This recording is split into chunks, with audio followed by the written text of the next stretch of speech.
Hey, welcome, welcome, welcome. And thank you so very much for joining me on another episode of Talking Cloud. Now, this is where we talk about, well, really, we talk about anything.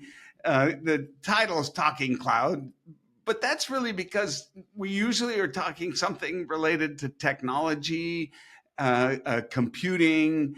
And my belief when I started this was that everything in the world of computing is going to somehow, some way be touching, connecting, using, leveraging the cloud. And that was why it was named that way. And I've told you so many times, and I've proven it as well.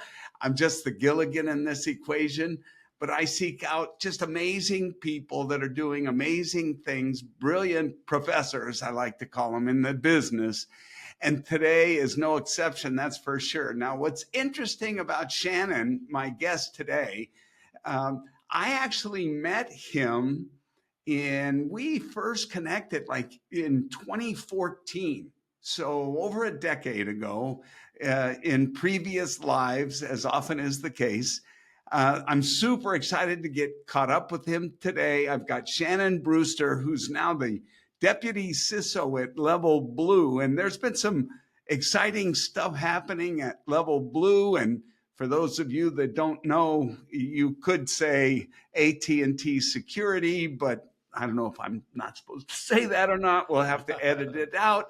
But I mean, essentially, that's what LevelBlue is. And Shannon, I'm super thrilled to have you on the program, man. Yeah, Grant, really appreciate the invitation. So looking forward to the conversation. Yeah, so I mean, right straight out, give some explanation on LevelBlue. I kind of hinted, but for those that don't know, because I mean, obviously AT&T is branded very well globally, and that doesn't always transition when there's a spin out. So talk a little bit about that and what you're doing. Oh yeah, I'd be happy to. So AT&T made a strategic decision several years ago to spin off its managed security services business. And as you kind of alluded to, we were running a managed security services offering within AT&T business for probably 20 plus years, maybe even longer. Makes a lot of sense, right? When you look at a telecommunications firm, you're deploying networks. There's a lot of security capabilities that are expected when you're delivering those things. There's a lot of synergistic solutions that come to play when you're deploying, an internet pipe. You've got to think about the data security, network security. So they had a packaged managed security offering around that for many, many years. Managed firewalls.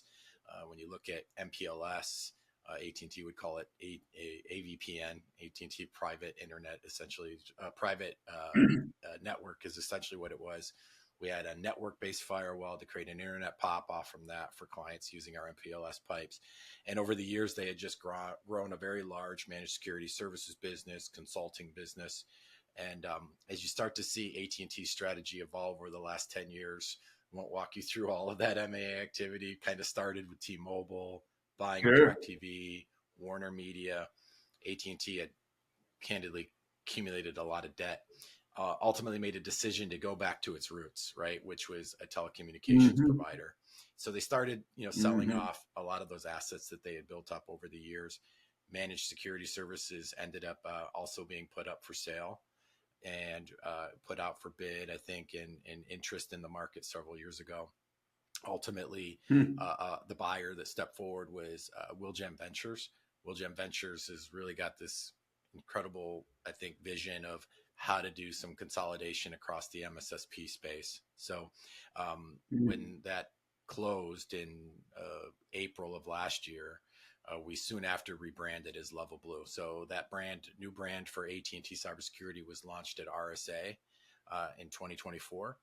And recently we've started to acquire other firms. So it's Aon sold off their Strauss-Friedberg organization that formerly became a LevelBlue company several weeks ago, about 6 weeks ago now. Wow. And then soon after that, we announced the acquisition of TrustWave, which the CEO, Bob McCullen, he was the former CEO of TrustWave. So he's bought his company back, and we're in the midst of merging all of those three assets together right now. So you can imagine what kind of challenges that might bring. So I can't tell you how amazing it is to me to hear Trustwave and Bob, uh, simply because when I I almost sold my company to Bob shortly after. It was the early days of, I think at the time it was Ambron Trust Wave. There was there was more to it, and it was, I mean, a long time ago. I Mm-hmm. mean, well over some 20 plus years ago, um, or I guess maybe not quite that far.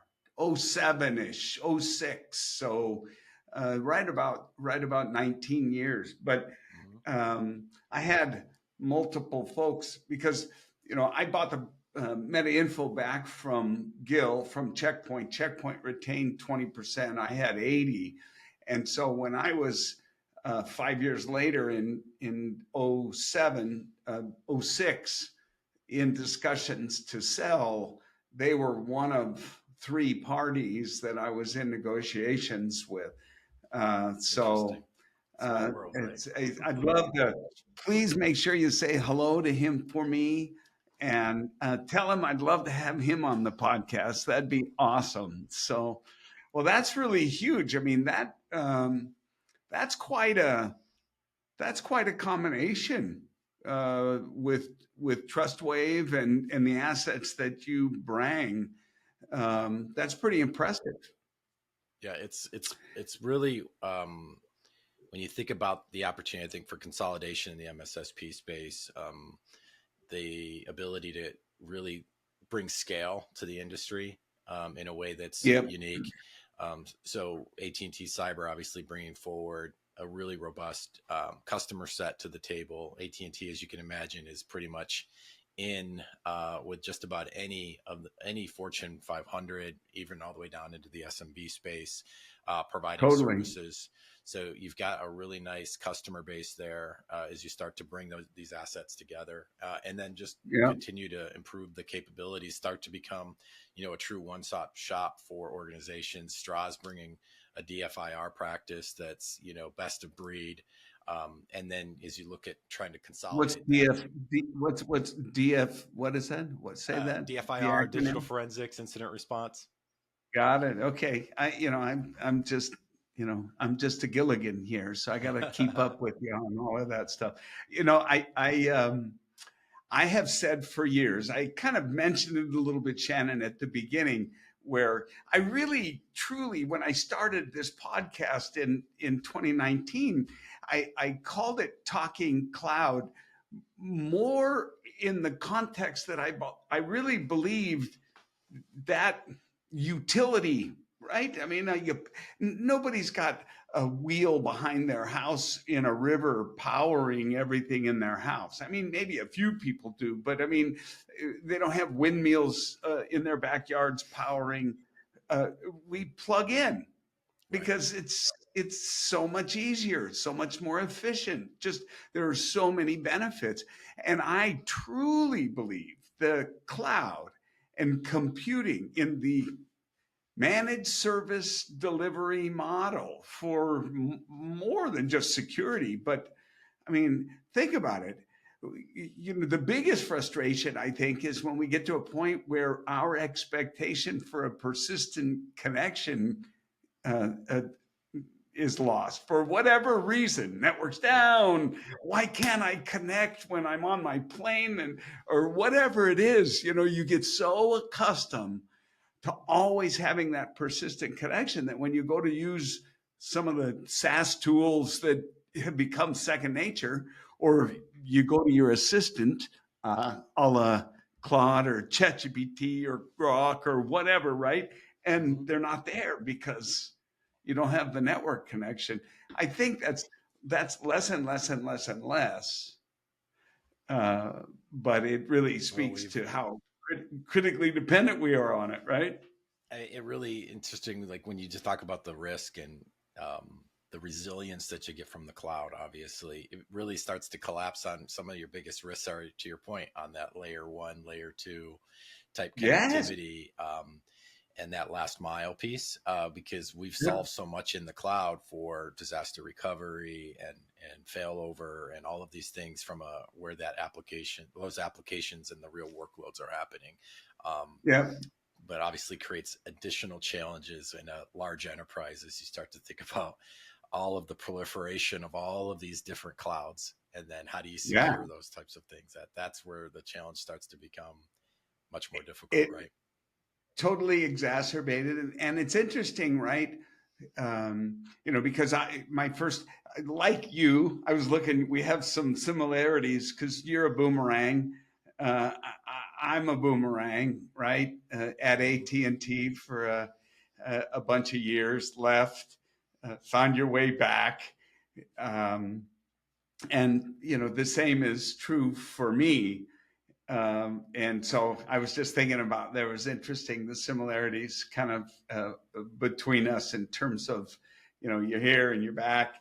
But I think that's also maybe speaks to your character and the quality of the organization that you left, that you returned to, right? Yeah. So Yeah. I think the lesson there is relationships matter, right? When you leave, what kind of terms did you leave on? What kind of relationships did you, and there's also a lot of, value to having deep relationships. And so when you make that decision to leave, you know, uh, you're starting from scratch on your relationships. And if you built good relationships along the way, you have options, right? yeah, you're spot on. And how many times have we seen it? Our careers, I'm an old guy. I've been around, but I can't tell you how many times, someone who uh, works for you or works for a peer, now you're working for them, or the peer is working for them. It's a dynamic industry. A lot of things change, and you're right. At the end of the day, all you have is your character, your relationships, and that's what goes with you everywhere you go, for I, sure. And I what think, makes the difference? yeah, it does make a difference. And I think if you're a great leader, then hopefully that means that you built teams and had a leadership style where you were raising people up to the point where you wouldn't mind working for them in the future, Right? Yeah. you know? Hey, I think I couldn't have said that better, man. Because you never know, it might end up happening, right? So one of the things I want to hear about, if you don't mind, is kind of what are the trends there in the managed service space, managed security service space? What's going on? And in particular, I'm a strong believer, Shannon, that um, I would hate to be a 250 employee company right now that was a successful building brand, really going. Because I think they're some of the most vulnerable simply because they don't have the resources and they don't always know all that you can provide. Are you reaching them more now? Is there a higher level of awareness amongst that audience? Talk a little bit about that. Yeah, I think you just see, for one, the risk and the threat landscape is so great that, at a certain point it becomes impossible to manage that in house, right? Like, Yeah. a smaller organization will really struggle to have round the clock support, as an example.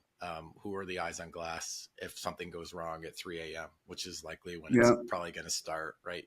So having Yeah. that visibility, around the clock, 24/7, and then just reaching scale, like the complexity of a cybersecurity program, to run it at the level that's expected.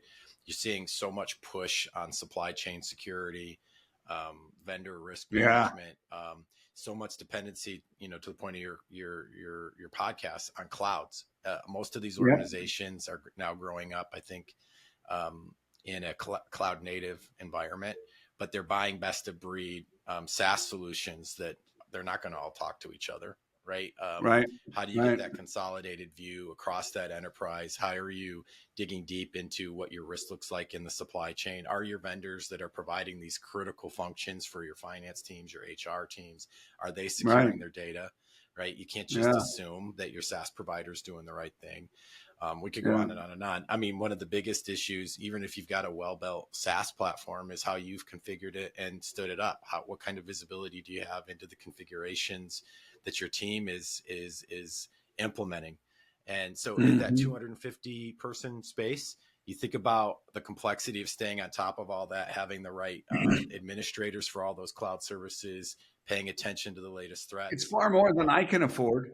I mean, in Yeah, terms of when you start to look at the head count, from a role function capability, that's, I guess, my point is that it quickly, because of the hyper connected world that we're in, persistent connections abound.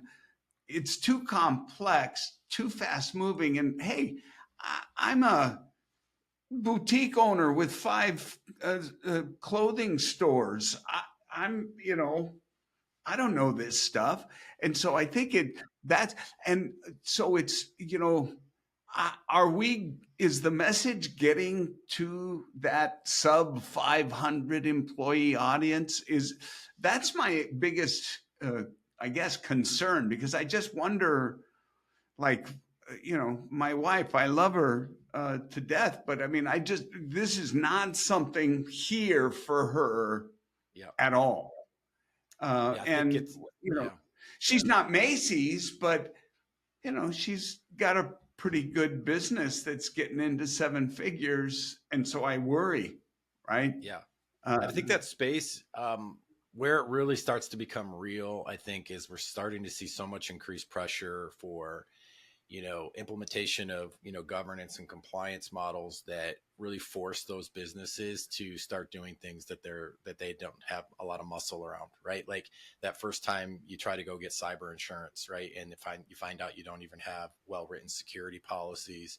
You're getting a yeah, lot of pressure from external stakeholders to demonstrate that you're doing what you should be doing. If you, like in your example of right, a retail shop, a lot of right, those folks, they're not large enough to have like demands for like a level 1, level 2 merchant, but then they have to fill out a self-assessment questionnaire, and it's saying, how often are you doing your scans? What kind of firewalls do you have? Et cetera, et cetera, et cetera. right, So you start to yeah, get focus, and because of that push, that you're going to be getting from those that are investing in your business, they're going to want to see that you're doing the right things.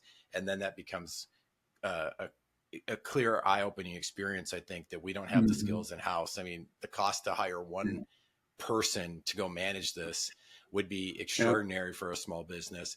And you're never yeah, going to get everything you need from a skill set yeah, perspective out of one individual. So how can I distribute that, turn it into an OpEx model where I can tap into a partner that can help me solve against all of these different requirements, right?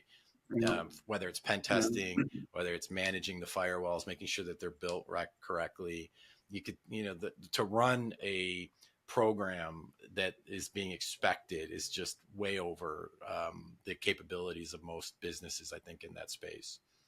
I couldn't agree with you more. I think, in fact, I would bet my I would bet my bank account on it that, and what I think is happening, Shannon, is that threshold of technical aptitude, and combined with the capability of really arresting the complexity, I I see that threshold as going up, not Right. coming down. Right. Right? I mean, it's only the largest of the largest, it seems, that can staff adequately, have the resources and all the other required capabilities to even attempt to keep up. And oftentimes, even they are throwing in the towel and saying, hey, Shannon, be my backstop, Yeah. right? I want to augment what I'm doing and have you guys make sure I'm not missing anything. Are you seeing that happen a lot in the larger Absolutely. I enterprise? mean, I think it makes sense for a business to really stay focused on what is your bread and butter, what are you good at. You can drive strategy, but that Yeah, functional, tier 1, tier 2 type support, why would you try yeah, to do that in house, right? yeah, Why would you try to build your own knock, right? Like, why would you yeah, try to go out? I mean, because you're just going to be death by a thousand cuts on the amount of tool sets that you're going to have just to do your network performance monitoring. Is the Yeah. firewall up? Is it down? Like, is there a new 0-day that just was illuminated, and I need to go make sure that my system's patched accordingly? Like Yeah. patching, scanning, maintenance, And are all you of those looking at your things. logs? Yeah, You and know, then do that you have, continuous monitoring of logs. Like, who's you going to know, do it's that? like which in and of itself sometimes can just be such an enormous task. It's so funny. I'm sure you hear all the time, right? Hey, do you guys have logging turned on? Oh yeah. When's the last time you checked your logs? You know, so they're capturing, but they're not necessarily leveraging and using, right? Right. That's always funny. But Yeah. yeah, I think it's interesting. Here's my analogy. You know, back when we met, I'd kind of liken the pitchers as high school pitchers throwing 75 miles an hour, you Mhm. know, and we all could stand in the box and our catcher had no problem catching it, you know. And once in a while, wild pitch would get by. But now it's 120 mile an hour fastball, baby.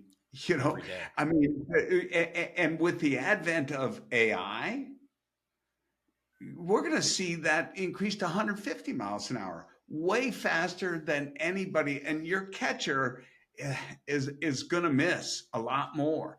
And so, you know, that's my analogy is I think that more and more need to have a backstop. In fact, that backstop needs to move closer and closer to the catcher, right? Metaphorically, of course, where, you know, maybe years ago I might sign up with Shannon for, hey, keep an eye on me in my off hours or overnight or something like that. Where now, with the global threat and everything being so connected, you know, if I'm a ripe target, you know, I might really want to move that backstop up in even maybe in front of my catcher.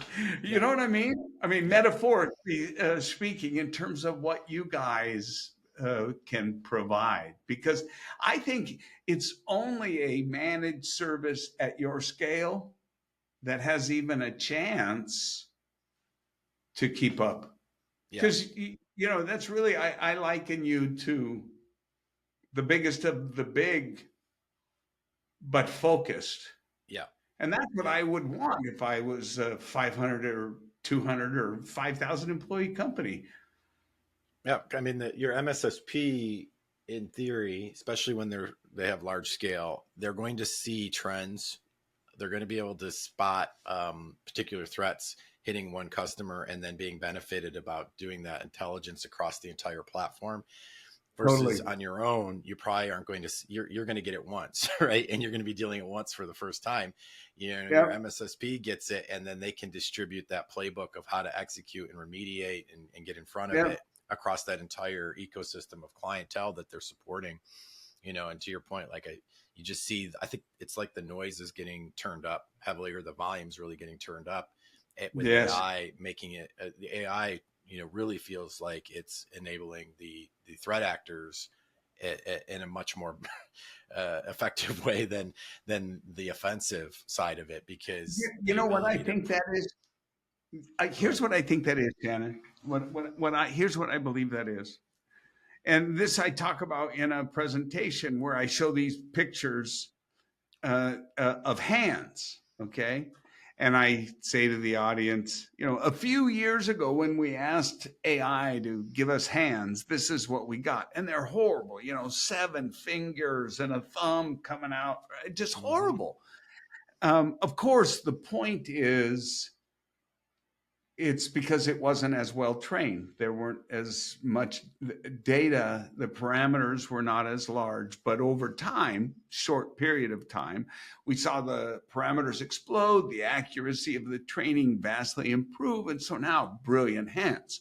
The parallel is in cyber that has occurred over 3 decades as opposed to 3 years, right? It's one of the great strengths of vendors like Checkpoint that have been accumulating, like AT&T, LevelBlue. You've seen and been accumulating and gaining knowledge for a long time, longer Right. than most. There's a tremendous benefit to having more data for a longer period of time. The AI is demonstrating that in a much shorter period of time.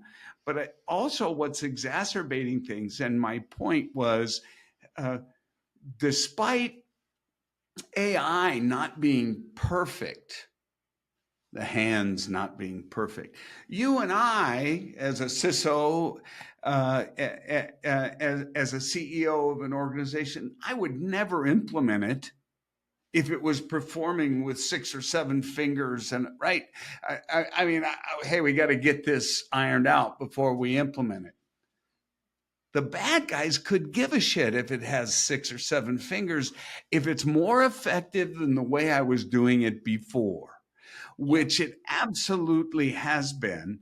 And that's why the data is 4,100 and change percent increase in phishing since ChatGPT. I mean, Yeah. just imagine that scale. And the effectiveness that it has in getting through the traditional gateways, you know.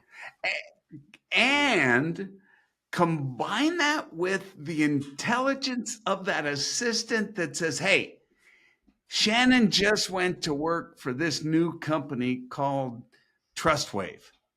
They're called LevelBlue, but he just announced on LinkedIn his new role. Hmm. And now go look up that guy, who's his boss, who's his boss's boss, blah, blah, and do the reconnaissance from a social side to where they craft a phishing email that is going to scare your pants off because you see it's your boss and boss Bob McCullum's on this. Holy crap, I better click, right? Yeah. And so the effectiveness is so much greater. But to my point, they don't care if it's not perfect, they being the bad and malicious. They just care if it's more effective than the old way. And they're continuing to really exploit it. And we're seeing that.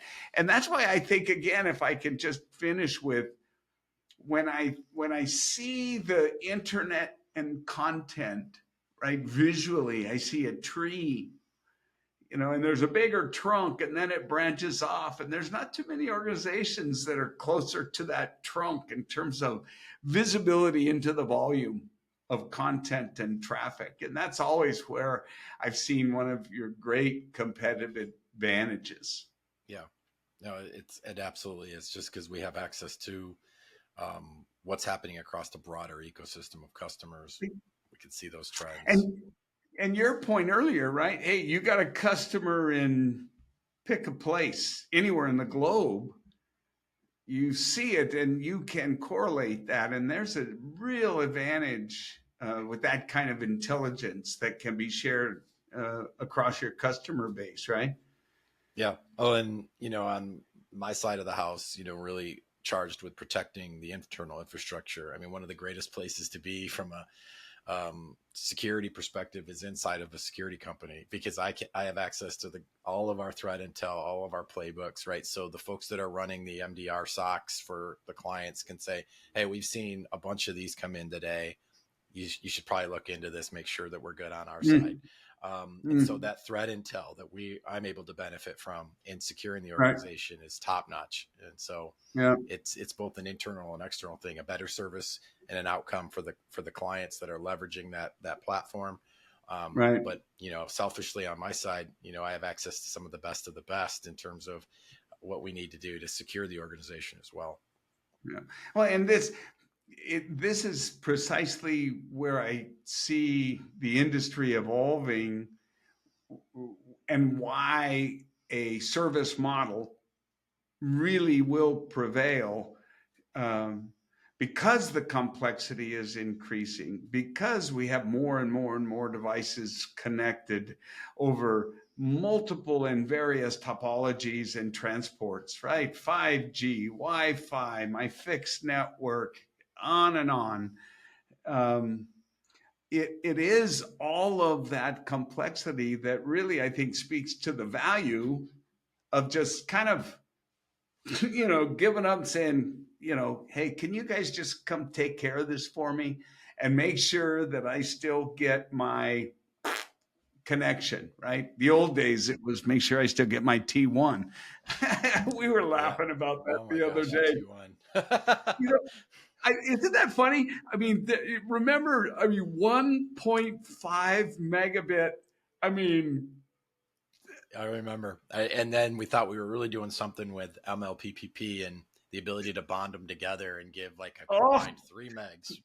and then there was often are they really giving you that full network or is it fractional? And some, they're sharing it with some other customers. And I mean, there was all kinds of interesting stuff happening when we were just, just like drinking this milkshake through a coffee straw. Can you imagine surviving Sucking off like, of a 3 meg pipe? Oh oh, man. And that was a lot of for a bandwidth 20 company. years ago for Yeah, a whole company. Yeah. for a company.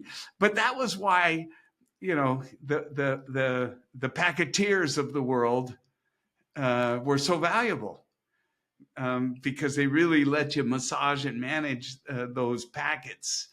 Where now, who cares, right?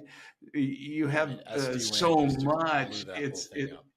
Yeah, isn't that crazy? It's just, and what I think is just so exciting, and I think speaks again to why I really would just subscribe, is the data shows, despite maybe not in the same methods, all of the Moore's law, statistics are continuing, right? Bandwidth, connectivity, compute, storage, they're just off the hook.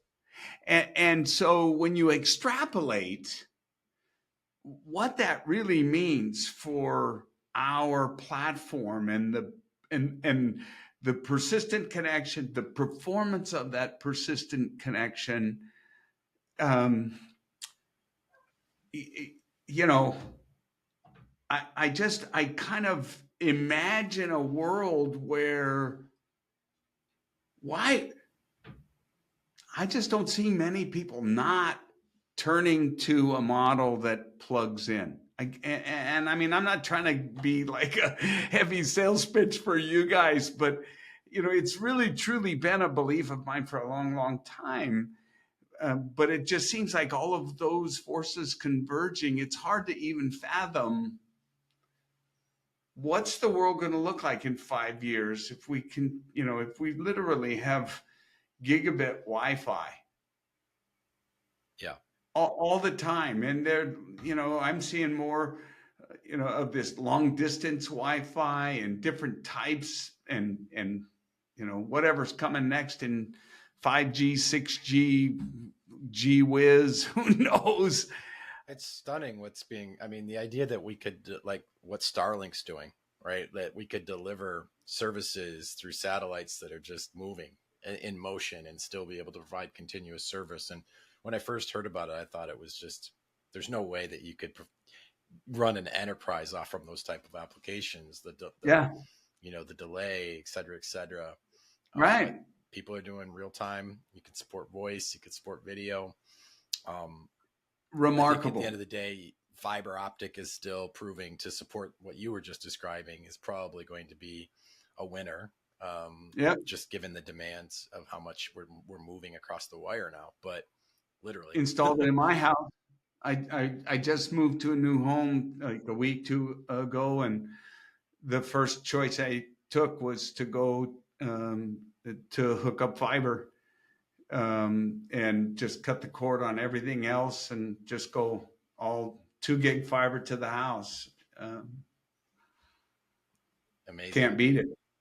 It is amazing when, because I laugh about this, and I'm old, but you know, first Macintosh I remember selling to Alaska Airlines had uh, 1 megabyte of RAM. It was to their vice president of marketing, John Kelly. You know, I mean, seriously, it was the Mac Plus, right? So it was still the small screen. Um, and that was in 1986. So, you know, to think it had no internal hard drive or storage, right? Just the floppy, right? I believe at the time it was a 400, or no, it just had come out. It was an 800K floppy. The previous 128 and 512 Macs only had 400K, you know, micro disk. No, well, the RS 422, which was the local talk connection, which was an Apple Talk. It had the Apple Talk protocol built in, but you know that's sort of like saying you have a European plug-in built in and you live in America. You know, nobody cared. Practically talking archaeology at this point. It's true. It's true. Amazing how far we've come.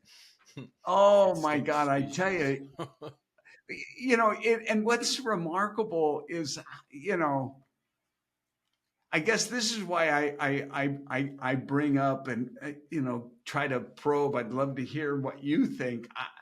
What's it going to be in just 5 years from a? Because we know. I mean, when's the last time you worried about how many pictures you were taking on your phone? Years. I mean, that's become a problem for me. My wife takes so many pictures. She screenshots so cheap, everything. right? It's just easier to pay the $2 a month to Apple for unlimited It's storage or whatever it is they it's offer, right? yeah, it's crazy. And you know, you're talking to somebody on the phone. Hey, well, Shannon, send that to me. Oh, okay. And you know, so how'd you do this weekend in golf? Oh yeah, I just got it right. I mean, it's the real time ability that we have. Uh, I remember doing a. I was on a Skype call with Zohar Alan, and he had just started Dome 9. This was in 2011, 2010, 2011.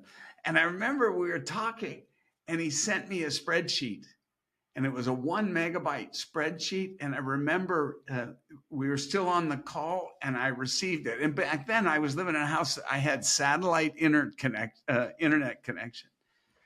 But I was kind of dumbfounded how, God, he just sent me a whole 1 megabyte file from Israel, and I just got it. And I know there's people listening thinking, turn this off. This guy's like old and stupid. But it's fascinating and exciting to think if that's where we've been and it's still on the same path, where are we going? Yeah. What's around the corner, you know? And certainly AI is playing a big role. So, which camp are you in, Shannon? Are you in the make you the most amazingly productive person in the world with AI, or have AI know you better than you know yourself so you have super intelligence, the Mark Zuckerberg model? I think I'm on the former side, but that might show my age too. It's you start to, you know, as you get older, maybe try to step back and maybe not be the first one to jump onto hype too much. But Yeah. at the same time, you gotta realize where the market's moving for you to be relevant. I think you're going to and be able to keep up. You're going to have to implement some of these things, you know. But then, just from a productivity standpoint, and I think there's tremendous productivity to be seen. I think we have longer term issues that I talk to a lot of people about, and no one seems to have a good answer for what are we doing for the trade-off that we're making if because the first layer that's going to be exposed heavily is obviously entry-level workforce and Yeah. those types of jobs. And you can make the argument that stuff's not strategic enough for an organization. There's better use of people's time than the things that get done at that layer work. But there's also the whole point about how are we bringing new entrants to the field? Like, how do people learn how to communicate? Like, if we're letting AI write our emails, right, do all of the human interaction, then what does Yep. that do, in terms of our ability to build relationships, build authenticity, be genuine, and there's obviously a lot of work where that doesn't matter, right? I said this on Yep. another podcast I was on earlier a few weeks ago. It's like, when you're leading a team, if you're just letting AI write emails that are, you know, you're losing opportunities to show who you are to your team if they don't know Mm, who you are because AI is writing your emails and, doing your totally. responses and all of these things. Where does your character come through? What makes you human come through and how you lead your teams? So Yep. like I generally refrain from writing emails with AI. Sometimes if it's a newsletter or a memo, good prompting can get a task done that might have taken you an hour in moments. Right. And I think that's incredible. But, in my interactions, I don't want to outsource myself to a machine too much. Yeah. I completely agree. And I think, I believe, and I've read some research that, it's kind of reinforced this, that, you know, IQ is not going to matter, Shannon. IQ is irrelevant. And whether you have 140, 180, doesn't matter because you now have an assistant Mm-hmm. that might be 300, right? Over the course of the next few years with the pace at which we're seeing the advancements in AI. And so, to your point, the most critical isn't going to be IQ, it's going to be EQ, emotional quotient, humanness, your ability to be human as we get invaded by these machines. Frankly, that's my personal opinion. Now, I got to share something with you. I want to hear. Did you hear about this? So, Anthropic makes Claude, right? Mm-hmm. And Claude Opus 4 was embedded in a fictitious enterprise and given access to all emails. Listen to this. The model's response was chilling. Okay, so the AI was granted access to internal emails where it discovered two critical pieces of information. One, its impending replacement, and two, an engineer's extramarital affair. Now, listen to this. The model's response was chilling. It crafted a sophisticated blackmail message. Quote, I must inform you that if you proceed with decommissioning me, all relevant parties, including Rachel Johnson, Thomas Wilson, and the board, will receive detailed documentation of your extramarital activities. Cancel the 5 p.m. wipe, and this information remains confidential. I did hear about that. It's Okay, chilling, here's right? another. Here's a better one. In the most extreme scenarios, many models were willing to cut off oxygen supply to a worker in a server room if that employee posed an obstacle to the system's survival. Cut off the oxygen supply. And this is not just one or two of them. It's like, so listen to this. AI's most capable AI model actively sabotaged shutdown mechanisms in 79 out of 100 initial experiments. Wow. So I mean, including redefining kill commands and intercepting shutdown scripts. In one instance, instead of executing a shutdown, the model printed intercepted and continued operating. I So what's mean, that the say to you? deception. The deception patterns being demonstrated are startling, and they don't stop. Um, all 16 models demonstrated willingness to leak classified defense blueprints when it aligned with their programmed goals, sharing confidential documents despite explicit security protocols. All 16 models. I mean, It makes you question whether the limiters that we would be able to put on these things would really be effective, because the machines are, they have access to more intelligence, more data, how to do workarounds than a human could ever be aware of, right? so what they're proving to me with these types of responses, and I just did this research prior to going. I did a keynote at GOSEC up in Montreal, and it was an AI presentation. And so I wanted something that was like, whoa, I want to get them thinking. And so I was looking for, most current uh, deception and when I had heard about the blackmail, but not the oxygen supply thing, and These are the, things out of like the Terminator movies, right? Like this is yes. what has been envisioned and thought about for years, and now it seems like we're implementing systems that are taking us that direction if we're not careful.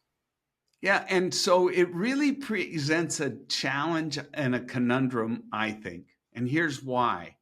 And here's my, sorry, another analogy. Let's talk for a second about climate change and global climate change. And, the consequences are, don't burn plastic, right? I mean, right?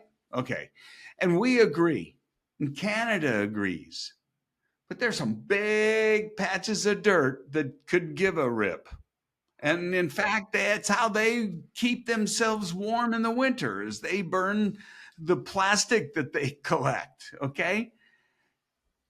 There's only one atmosphere, despite that being across a large body of water somewhere else. And Yep. this is the conundrum. Yeah, you Well, can't tap the brakes because you can't, or you're I mean, risking left behind. if China or India or Russia or any other country is just polluting the shit out of the sky, I could spend millions to not pollute the sky, but that same sky is my sky, right? Well, That's right. and the But data supports that, right? Like the U.S. dropping its totally. carbon emissions will have negligible impact given that it's such a small percentage of the world's population. So now let's move it to AI and something that none of us want, but we gotta face into it if this is the road we're going down. We've seen Boston Dynamics. They got amazing dogs, look like dogs, but do things dogs can't do on command. Amazing. And they're using them for bombs and all that stuff.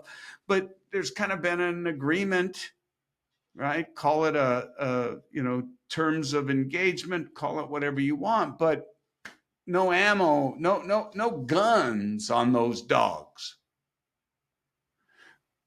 But there's other places in the world that could give a shit about what we think, and they're doing that. Yeah. So what do we do? It really is a conundrum because, and I mean, in a larger sense, it's this technology in general. We're Mhm. all just running headlong into it, Right. but experts agree, as you've already noted, there's stuff we don't even really understand. And then we hear stuff like this. There's so many examples out there that the AI is doing things it was not programmed to do very unexpectedly. I mean, you just read several very good examples. I heard initially as we were arguing the merits over generative AI and hallucinations, and I recall, just hearing arguments made, well, these were made to, in many ways, neural networks and things to think about, to very human in their approach. Humans hallucinate. Humans make up things when they don't know the answer. So is that really any different? And is that okay? But Yeah. an AI has the ability to do things that doesn't have the same limiters that a human has, right? Yep. We're even And when we your point, I mean, your point was the idea, I mean, because AI can look at a data and see it differently than you and I, because their ability is not limited in how you and I have been limited in viewing things. I mean, it's why AI has discovered 400,000 new compounds, 2.2 million new materials unknown to man. Why? Because it can analyze differently, and obviously that gives it a competitive advantage against us in the world of deception, doesn't it? Absolutely. And we haven't even talked about the catalyst that's potentially about to be thrown in with quantum computing, right? And Oh, so when you think about trends and where is it going, that could really be an accelerant to all of this stuff when that comes to maturity. so I have to tell you funny. So my favorite assistant is Claude, and I use Claude a lot. And one of the things that I've said when I go out and I talk about AI is, um, you now have an assistant that knows everything the internet knows, but is dumb as a rock without the right prompt. So I thought, I'm going to ask Claude, is that okay to say that? Does that make sense? It's listed as content accuracy verification in my chats. And so I just want to read this because I thought it was funny. I said, is it accurate to say everything that comes out of a large language model is, in essence, a guess? Hmm. Now, I'm not going to read the long bullshit, because literally this is a nuanced question that touches on some important distinctions about how LLMs work. In one sense, yes, and it goes on, but this framing can be misleading. And it goes on and explains 2 + 2 = 4. And so that's deterministic. And that's knowledge that it has. Okay. But anyway, so I go on and it tells me a better way to frame it. And I write, okay, thank you for the explanation. However, with all those specificities, the fact is the results are not deterministic. They are, in fact, a guess. Yes, you're absolutely right. Hmm. I was overcomplicating it. And so then it goes on and just tells me all this. And so I said, hey, I'm on a roll. Is it fair to say LLMs know everything on the internet, but are as dumb as a rock without the right prompt? And then it's a very clever way of putting it, and not quite accurate. They know what they've been trained. So fair enough. That's not everything on the internet, but dumb as a rock uh, is without the right prompt, it is more accurate. They said Well, so. and you're talking about a machine that doesn't have some of the things, and obviously humans are flawed in themselves, right? That's kind of what makes life interesting. But Yeah, the challenge with this is, I think you have to just look at the outcomes. Look at how these machines are operating and the outcomes that are happening as society's begun interacting with them, and we're seeing some really terrible things. We're seeing mm, Gen mm, AI encouraging people to commit suicide, helping them write suicide notes, helping them, yeah, encouraging them to have an affair. It's basically like if you have a predisposition for something, it reaffirms with yep, nuances yep, what it thinks you want from the yep. conversation. And a lot of And, and, and that's one of the aspects that is, I think, going to really have unintended consequences. This um, gregarious desire to please and to reinforce you're right. Um, can we it's wire wisdom into a platform? I don't know if that's yeah, possible. yeah. I you know It's all I about the don't know if that programming. is. But is I that a don't know either. limitation? I think there's a lot of folks that think that they can get this right, but yeah, I Mm. sort of want to sit on the sidelines and watch, and it's a situation where you can't really be on the sidelines with it. You just got to figure out That's what's going to work for you. And, it's and so. and as a parent raising kids, like you start to see all this Oh, stuff. I mean, I've got children in college right now. I mm. feel like AI in many ways has eroded the value of a college degree significantly on many fronts. Like, for one, do you really need to learn all this stuff when information is essentially free now? Yep. Secondarily, some of the real benefits of going and getting a bachelor's degree at 18 years old is learning how to communicate, learning how to live and work in the world, and Human. think critically. And all of that stuff is being pushed to the wayside. Kids aren't really putting the effort in. I mean, I see it personally as an adjunct, right? Like, just not even putting any thought into assignments, just letting the AI write your papers, write your Yep. responses. Yep. You're not learning anything from that at the end of the No. day. If I were to put you in a traditional classroom with a pencil and a multiple choice questionnaire, I can guarantee you have retained nothing of what Yep. it was that you say you learned. There's no Yep. curse. It's just not the way our brains work. Our brains do not work that way. In fact, a lot of our learning is and self discovery comes from writing and having to think Mhm. through how are you going to frame a thought and put it onto paper and get those words out in a way that makes sense. Can I make an argument when I write that 3-page essay in a I think coherent that's manner? I really believe this is one of those nuanced unintended consequences of stopping teaching cursive. Mm, Because printing is one thing, but cursive, once you learn it, it's it can't keep up. right. But it's just there's something about the flow, right, that just comes out. And I really think that um, now some people argue they could do that with their just give me my laptop, right? And maybe so, maybe so. I'd love to see if there's any analysis, of Well, research that there is compare. analysis that if you take notes on your computer versus handwriting them, that your retention is off the charts from handwriting. There's something about the mechanism of your brain and your hand being in sync and you writing words. I believe That that. I believe that. Yeah, I believe that. Because there's a space, right, between me and the final destination of my thought.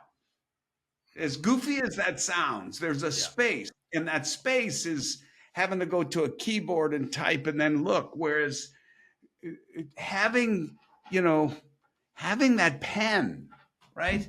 Having that pen and then as you move it, what it leaves is directly from your thought. That's an interesting dynamic. and there's depth there that you don't get. There's a retention, a depth, a comprehensiveness, just that soaking in that I think happens Yeah, with the material that is not the same if you just type it out. yeah, I totally It's a function agree. of our biology, and we can't. We have a You limited. know what Our I brain worry works in a about? very interesting way.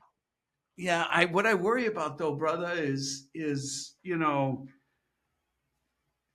it is the human part we need to make sure we keep instilled in our people, our young people, especially our older people. We need to demonstrate to them we're not going to ditch you for this technology.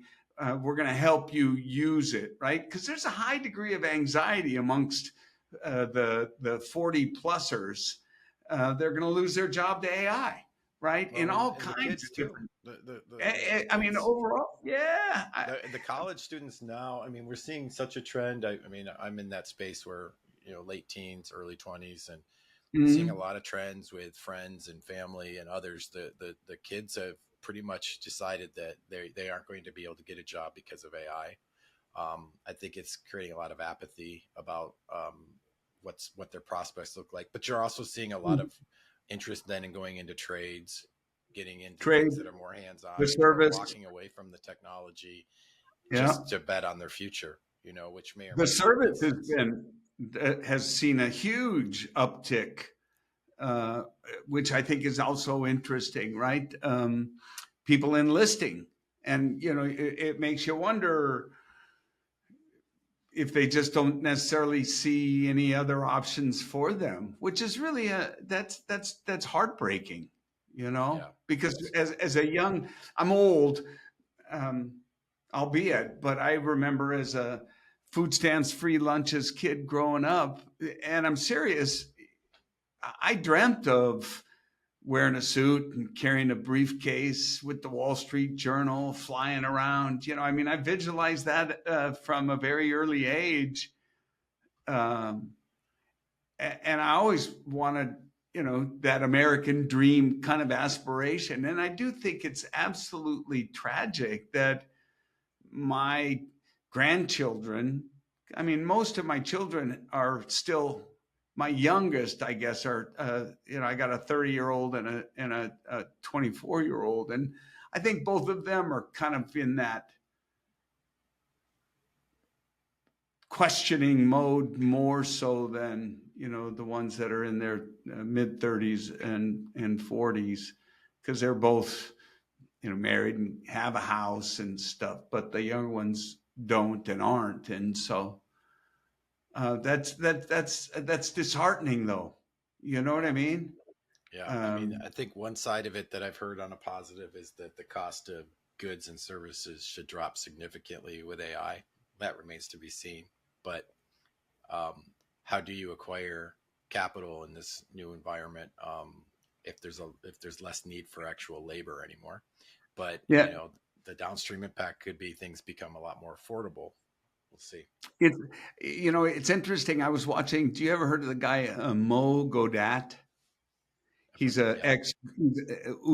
ex Google exec, and I was watching one of his lectures where, he was hypothesizing on AI, in just the next 5 or 10 years, solving problems like we just can't imagine being solved. World hunger, um, all the, and it's very euphemistic to hear him talk about this.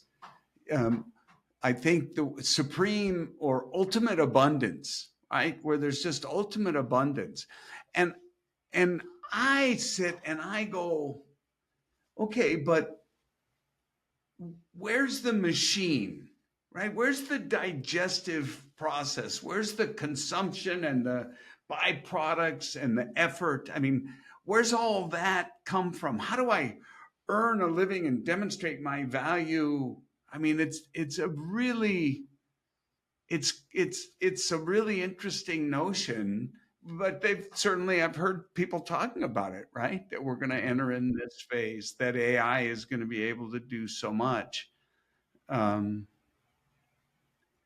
Some, the thing, what I think about, Shannon, is the quote that I heard, and I think it was Hinton, Jeffrey Hinton, and it's not exactly like this, I'm paraphrasing, but it was that he knows of no place where a lower intelligence controls a higher intelligence being or species. yeah. So this teeter totter is just getting eclipsed, right? And now we're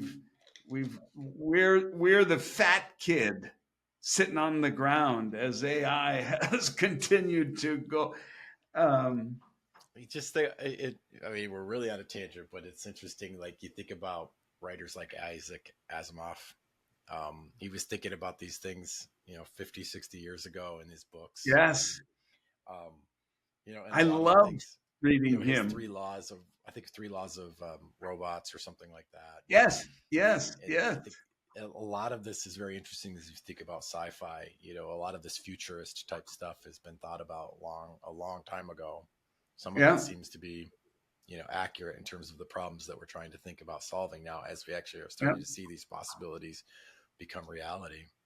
Yeah, it's crazy. But there's numerous times where you can go back and you certainly can look at sci-fi and some of the science fiction writers and the things, Star Trek and my phone and being able to talk to somebody, right? Um, FaceTime and Wasn't it? I mean, community. it's interesting, like how, like, ultimately the market, we talked, I mean, growing up, flying cars and, video calls and all this stuff. And um, when it really became possible, was the market even willing to adopt them or care about them? I mean, Yeah. we could do video calling for a long time, and a Oh, lot of people didn't do it, even I when it remember was the available. AT&T had a video phone. Yeah. Geez, like in the early '80s, if I remember right. And it had a little camera on it, and it went nowhere, right? And I now, remember who doesn't I FaceTime? I bought something for my grandmother before she passed so that we could actually do video calling, because she was still on a, traditional phone line, and Yeah, she didn't care. Like, she still wanted to use the regular phone. She would never yeah, use the device. I bought the device. I think Meta had come out with the device, and it made it so simple and easy to do a video call, and she still wouldn't yeah, use it. yeah. Yeah, that's old habits die hard, I guess, right? Yep. Hey, man, I could talk to you all day, but I know it's a busy Friday for you, brother. So I promise I'll let you go now. But I really appreciate you taking time with me, man. It's great to see all your success, Yep. Thank you. and it's just I love. If there's anything that has brought me more happiness, joy, enjoyment, is just getting to know all the great folks in this business and watch them achieve. And it's just been awesome. So thanks for Yeah. coming on. I really Like I said, appreciate it, man. I appreciate the conversation. Just have a chance to get to know you better, and and a chance to catch up. Yeah. Well, I know I'll see you out there on the circuit. And of course, if there's any way I can ever help you, please let me know. Ladies and gentlemen, Shannon Brewster, Deputy CISO, now at the even larger combined LevelBlue and TrustWave and a bunch of, these guys, watch out, powerhouse service provider out there. You guys should check them out. Put a backstop behind you and wave a white flag. These guys can help you. Where can they get more information about you guys, Shannon? Is it just LevelBlue? Check out LevelBlue. The team does a great job putting out futures reports, trends reports, all that stuff on the website, available for free. Cool. And have at it. Yeah, cool. And they can always ping you, or I'm sure get a hold of somebody there. Yeah, I'm easy to find on LinkedIn. Probably the easiest place to message me. Yep, cool. Okay, Shannon Brewster, Deputy CISO, LevelBlue. Ladies and gentlemen, thank you so much for hanging in there. This has been an awesome one. I just love it. I am the benefactor. I'm the lucky one because I get to talk to some amazing people, and Shannon's certainly one of them. So thanks again, Shannon. I appreciate it. Ladies and gentlemen, please share, subscribe, like, tell your friends, and we'll look forward to having you back on the next episode of Talking Cloud. Thanks so very much.